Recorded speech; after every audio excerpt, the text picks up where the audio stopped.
Been the biggest takeaway of this spring practice compared to the other stops you've been at before? I would just say the intensity day in and day out. Our intensity is the same each and every day.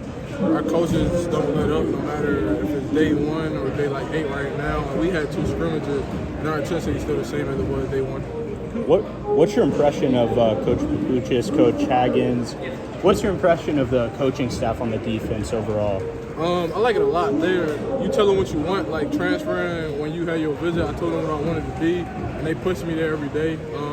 Coach Haggins is on me 24/7. Coach JP is on me. They constantly call me like outside of this. That's something I appreciate a lot. Coach Fuller and Coach Neville, they constantly check in with me. So I think it's just you tell them what you want to be as a player, and you tell them your goals, and they're gonna stay on you 24/7 to make sure you accomplish what you say you want to be. I'm sure learning a new defense is hard enough, but you're kind of, I know Coach Fuller said you're splitting time inside and outside. I guess, what are the challenges of, learning 2 new positions at once? It's definitely a big challenge just because a 3-4 and a 4-3 are play totally different. And a 3-4, you're more reacting than attacking. And a 4-3, you're definitely attacking. So it's all football. It's all the same things. You're getting the same type of blocks. But it's a little bit challenging. I would say it's more challenging in the classroom. Learning D and the D tackle more so than on the field. I think on the field it comes pretty easy because it's all the same stuff. You just need to know your alignment and your assignment. You talk about like the 3-4, 4-3. West Virginia played in the 3-4 last year. So how do you think, what do you think that added to your game? Like, what did you have to learn playing in that type of scheme that kind of translates over to other schemes? From an inside standpoint, it's not as much of a challenge as I thought it might have been. Just because in the 3-4, you're between the tackles and the guards, so you're going against big bodies. So going from a 4-eye to a 2-eye, it's not much of a difference. I would say your pad level just has to be lower because centers and guards aren't as tall as tackles. But it's all the same thing. It's not really a challenge. It's just fixing the technique. And once I fix my technique, I know I'll be, unstoppable. It seems like the coaching staff trusted you a good bit, throwing that all on you right when you got here. I guess, what's it mean for them to show you that kind of level of respect?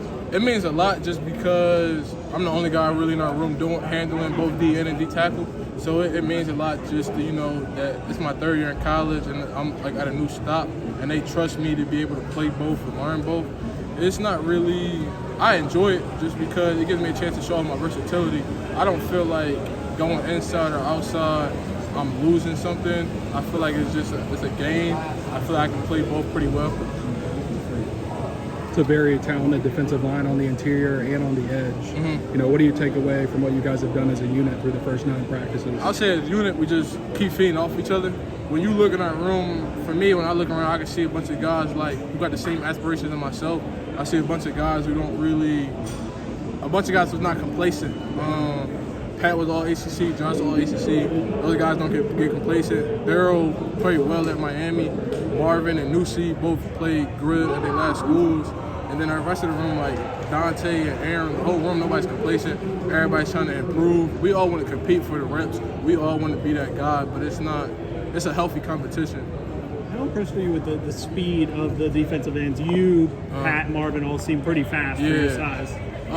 Everybody has their own skill set, I'll say here. It's not really, there's not too many guys that are the same. Like, Daryl's 6'6", Josh 6'3", Marvin and Pat, they're about the same height and weight, but their body types are different. I'm obviously, different, being at 270, playing inside and outside.